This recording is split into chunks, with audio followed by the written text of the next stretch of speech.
Hi friends, ಹೇಗಿದ್ದೀರಾ? ನೀವು ಚೆನ್ನಾಗಿದ್ದೀರಾ ಅಂತ ನಾನು ಅಂದ್ಕೊಂಡೇನಿ. ಇಷ್ಟು ದಿನ ವೀಡಿಯೋ ಮಾಡೋಕ್ಕಾಗಲಿಲ್ಲ. ನಾನು ಎಷ್ಟು ಮನೆ ಊರಲ್ಲಿ ಕೆಲಸ ಮೇಲೆ ಹೋಗಿದ್ರು. ಇವಾಗ ವೀಡಿಯೋ ಮಾಡ್ತಾಯಿದ್ವಿ. ಇವತ್ತು ಮಾಡೋದು ಏನಂದರೆ ಹೀರೆಕಾಯಿ ಚಟ್ನಿ ಹೇಗೆ ಮಾಡೋದಂತ ನೋಡೋಣ ಬನ್ನಿ.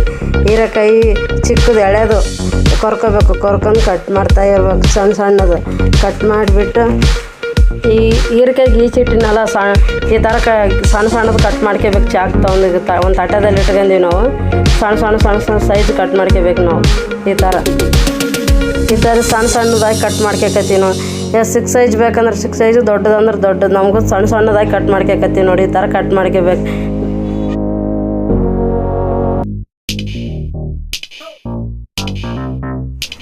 ಈ ಕಡಲೆಕಾಯಿದೆಲ್ಲ 2 ಚಮಚ ಎಣ್ಣೆ ಹಾಕಕತ್ತೀನಿ. 2 ಚಮಚ ಎಣ್ಣೆ ಹಾಕಿದ್ದೀನಲ್ಲ, ಅದು ಕಾಯ್ಬೇಕು ಚಂದ. ಕಾಯಾಗಂಟ ಅದನ್ನು ಬಿಡಬೇಕು. ಕಾಯಿದ ಮೇಲೆ ಚಿಕ್ಕ ಹೀರೆಕಾಯಿ ಕಟ್ ಮಾಡಿನಲ್ಲ, ಸಣ್ಣಗೆ ಹೀರೆಕಾಯಿಗೆ ತೊಳೆದ್ಬಿಟ್ಟು ಅದ್ರಾಗ ಹಾಕ್ತೀನಿ. ಈಗ ಅದು ಎಣ್ಣೆಲಿ ಅದನ್ನು ಹುರ್ಕೋಬೇಕು. ಅದು ಎಣ್ಣೆಲಿ ಈ ಥರ.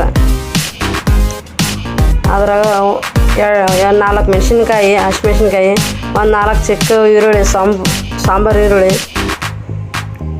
ಇದನ್ನು ಹುರ್ಕೋಬೇಕು. ಈ ಥರ ಎಣ್ಣೆಲೆ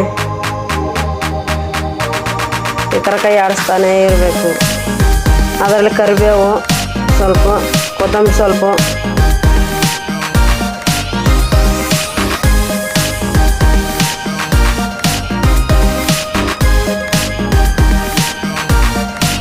ಒಂದು ಸ್ವಲ್ಪ ಹುಣಸೆಹಣ್ಣು ಹಾಕಿದರೆ ಹುಳಿಯಾಗಿ ರುಚಿ ಪಡೆದು ಬಾಯಿ ತಿನ್ನೋಕ. ಬಿಸಿ ಅನ್ನದಲ್ಲಿ ಸ್ವಲ್ಪ ಜೀರಿಗೆ, ಆ ಎಣ್ಣೆ ಕಡಾಯಿ ಕಾಯ್ದಿರ್ತಲ್ಲ, ಎಣ್ಣೆ ಎಲ್ಲ ಬಿಸಿಯಾಗಿರ್ತದೆ, ಅದರಲ್ಲೇ ಹುರ್ಕಂತ ಎಲ್ಲಟು. ಸ್ವಲ್ಪ ಕಾಯಾಗಂಟ ಹೋದ್ರೂ ಇದು ಮಾಡ್ಬೇಕು, ಚಂದನೆ ಹುರ್ಕೋಬೇಕದು.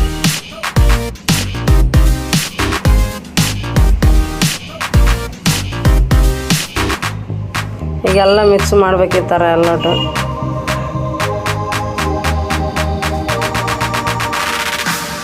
ಒಂದು ಸ್ವಲ್ಪ ಅರಿಶಿಣ,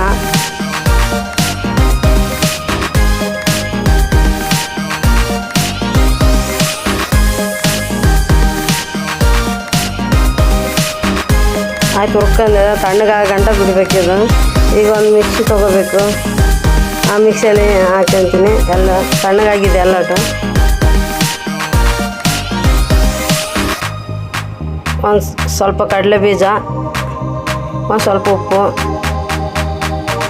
ನೀರು ಹಾಕಿಲ್ಲಾರಂಗೆ ರುಬ್ಕೋಬೇಕು. ತರಿಯಾಗಿ ರುಬ್ಕೋಬೇಕು ಈ ಥರ.